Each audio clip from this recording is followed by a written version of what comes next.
Short ফিল্মের video কিভাবে করা হয় তা দেখুন। কাল থেকে তুই আমার অফিসের সব দায়িত্ব পালন করবি। আমি চাই কাল থেকে তুই আমার অফিসের সব দায়িত্ব পালন করবি। আমার পক্ষে আর সম্ভব না অফিস করা। আমার পক্ষে আর সম্ভব না। আমি গিয়ে তোকে সব বুঝিয়ে দেবো। আমি গিয়ে তোকে সব কি বলো? না বাবা, এসব কিছু করতে হবে না। না বাবা, এসব কিছু আপনি আর আমি একসাথেই করতে পারবো। আপনি আর আমি একসাথেই। অনামিকা বললো হাই। আহা, বাবা যখন বলছে তাহলে আবার কথা কিসে?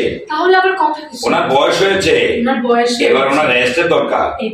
বাবা বললাম বৌমা ঠিকই বলেছে। বৌমা ঠিকই বলেছে। তুই আমার একমাত্র সন্তান, তুই আমার একমাত্র। সবটা দায়িত্ব তোকে এমনিতেই নিতে হবে। সব দায়িত্ব তোকে নিতেই হবে। বুবলি বেগম বললো সব ঠিক আছে, সব ঠিক আছে, তবে আমি চাই ভাই তুমি আরেকটা বিয়ে করো।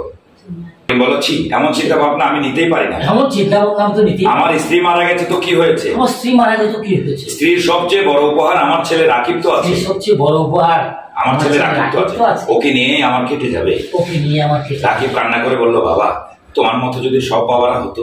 তোমার মতো যদি সব বাবারা। ববলি বললো তোমার একাকিত্ব কিভাবে কাটবে ভাইজান? তোমার একাকিত্ব কিভাবে কাটবে ভাইজান? বাড়িটা দেখাশোনা করার জন্য তো তাকে দরকার। বাড়িটা দেখাশোনা করার জন্য তো তাকে দরকার। অনামিকা বললো কেন, আমাকে কি মানুষ মনে হয় না?